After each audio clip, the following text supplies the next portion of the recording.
Jesus, então, depois de proferir várias parábolas, ele retorna à sua pátria Nazaré, aonde promove vários milagres e vários ensinos. Mas o povo se escandaliza e começa a questionar ao dizer que aquele era o filho do carpinteiro e tantos outros preconceitos em si.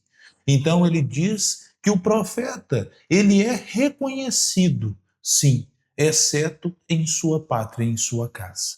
O que Jesus queria dizer sobre isso? Saiba que isso tem ensinos profundos, inclusive nos dias atuais. Se quer saber sobre isso e muito mais, venha conosco no estudo sequencial do Evangelho de Mateus, tratando de um vídeo de apenas 15 minutos, onde nós vamos se aprofundar numa parte do Evangelho, estudando ele, porque estudar o Evangelho é mergulhar no amor do Cristo. Venha conosco.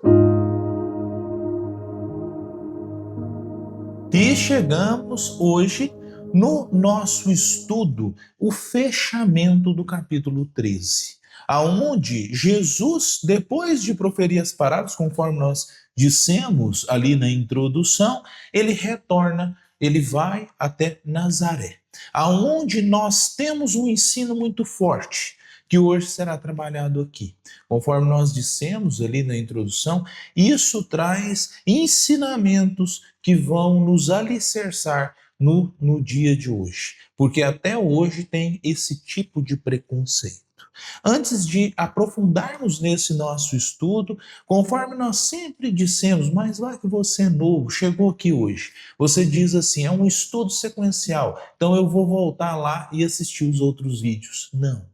A grandiosidade do Evangelho é que você poderá estudar uma parte dele, retirar dele a essência que modificará sua vida em si. E aí depois é também importante você estudar em sequência. Aí você vai no canal do NEP Honório Abreu, tem uma playlist lá com o nosso estudo e você coloca em dia esse nosso estudo de uma forma totalmente ali engrandecer.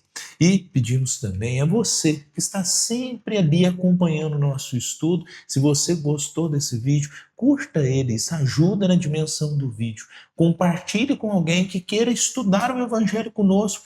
Esse trabalho é um trabalho também aonde você poderá nos auxiliar, sempre auxiliar o plano maior, porque o objetivo maior é que nós possamos unir os corações nesse estudo.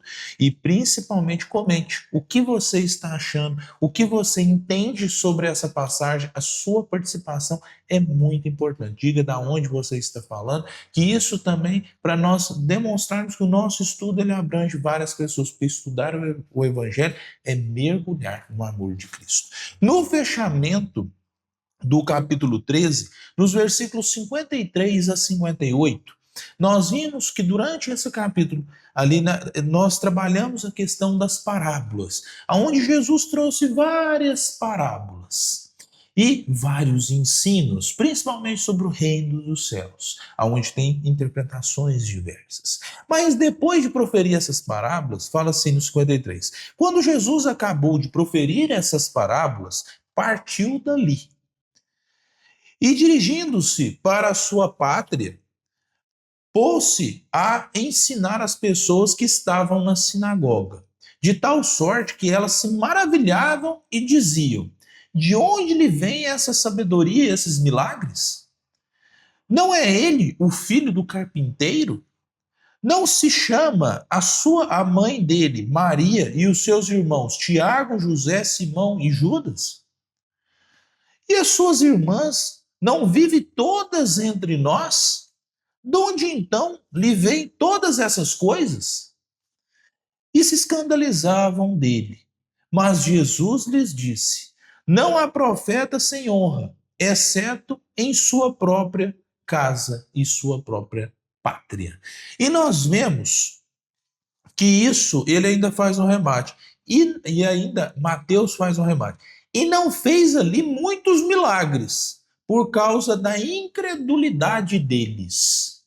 Olha que importante, nós vamos trabalhar aqui algo grandioso, algo que as pessoas até hoje fazem, que é o quê? O julgamento pelo estado da pessoa de não ter grandes posses, grandes questões de estudo e muito mais. Ou seja, Ao voltar para sua pátria, ele foi questionado, porque eles viram o que ele estava ensinando. E tinha muito significado. Ele ensinava de uma forma sublime. E ele, de toda forma didática, e tudo ali trazendo. E além disso, eles viram o que ele estava fazendo, que eram os milagres em si.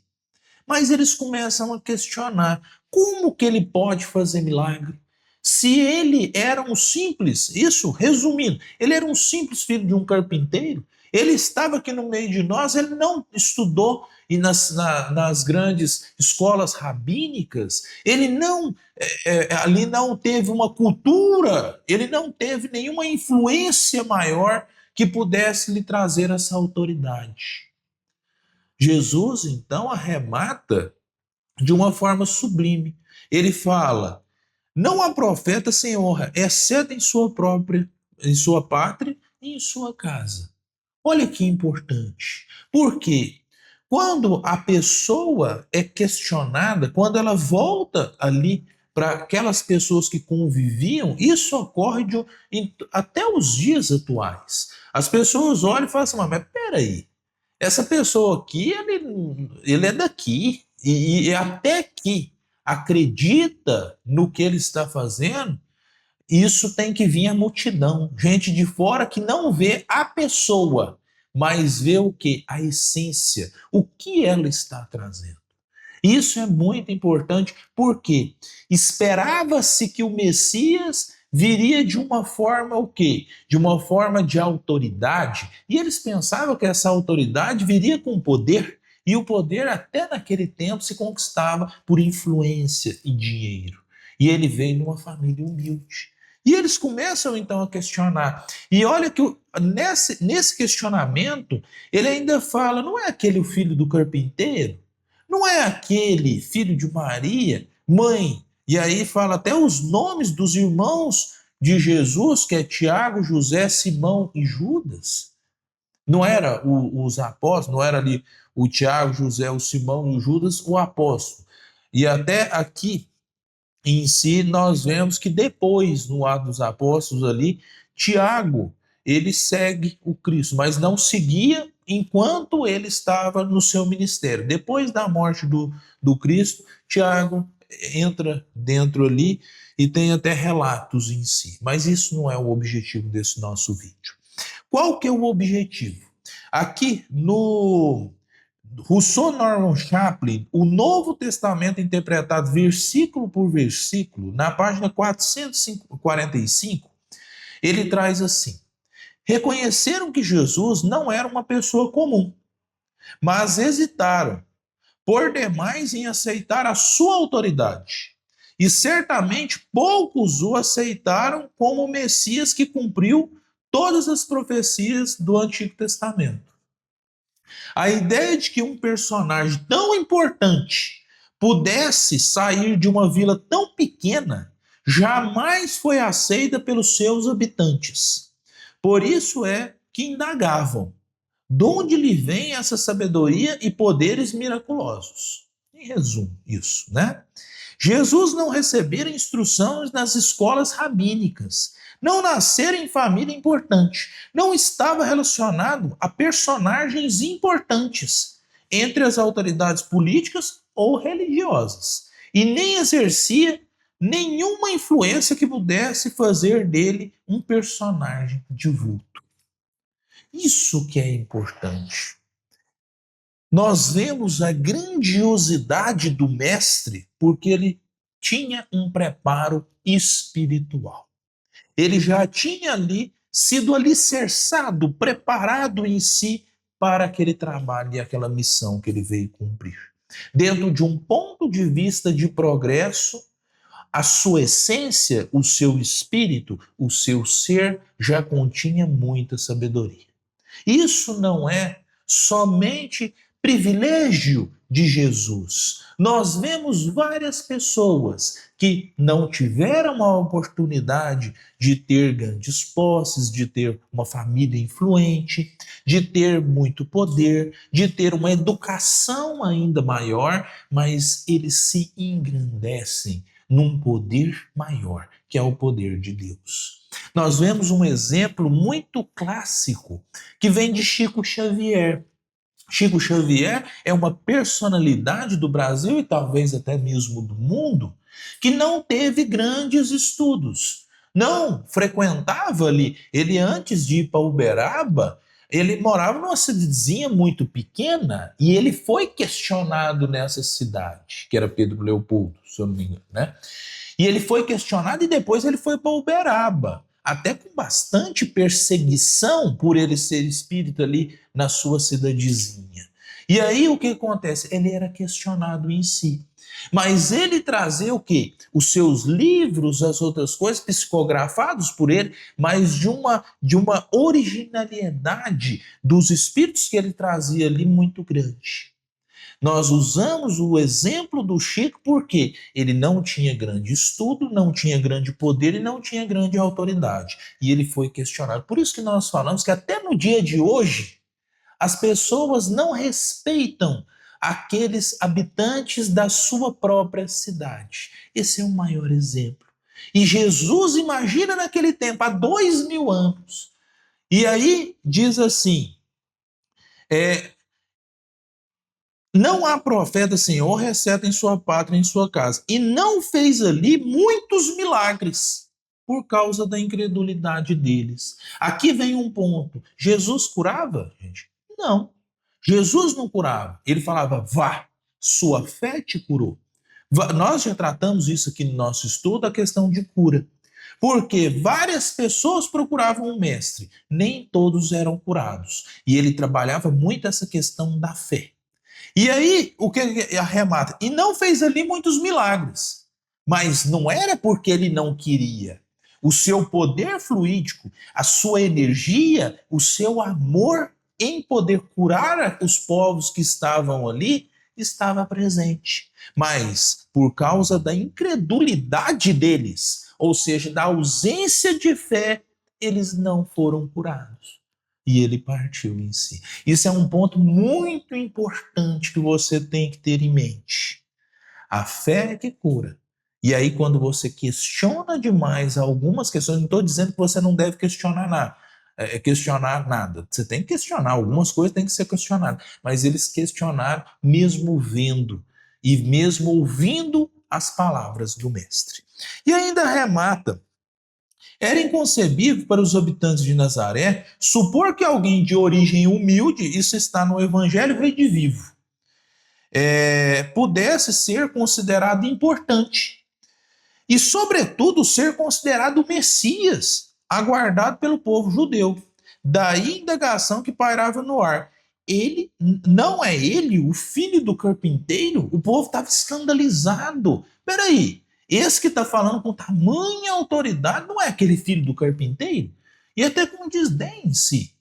Olha só, gente, eles vendo as obras que ele estava fazendo, vendo a autoridade moral que ele exalava, e eles questionavam simplesmente porque ele não tinha uma origem ali alicerçada em poder e riqueza. Isso nós vemos até hoje. Dei o exemplo aqui do Chico, que há pouco tempo passou por isso, saindo de sua cidade natal, indo até Uberaba, e depois de muitos anos de trabalho ganhou relevância ao nível nacional, mas sendo altamente questionado e até mesmo perseguido durante sua vida. Não estou comparando de um ponto de vista Chico com Jesus. A comparação é somente do exemplo, porque o mestre ele é incomparável, mas ele é o mestre, o modelo e o guia. E ele diz, vós podeis fazer o que eu faço e muito mais. Mestre é aquele que ensina, modelo é aquele parâmetro que você tem para se espelhar, para seguir. E o guia, porque ele é o guia de toda a humanidade. Então, de um ponto de vista de moral, o mestre, sim, era um modelo. E eu cito o exemplo do Chico para exemplificar que ele também sofreu questionamentos e perseguições em sua cidade em si. E várias outras pessoas também sofrem o mesmo tipo de preconceito. Então, tomai muito cuidado ao você julgar o livro pela capa Isso é um exemplo muito clássico.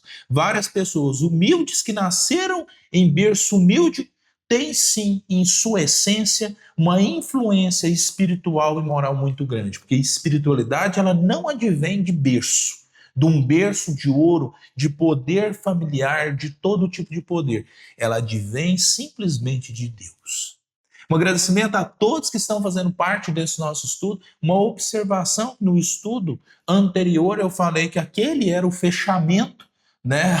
Aqueles versículos que nós estudamos era o fechamento e não era. Então, minhas desculpas ao ter falado aquilo ali, fica a observação com bastante humildade. Eu peço desculpas porque esse aqui é o fechamento do capítulo 13 em si.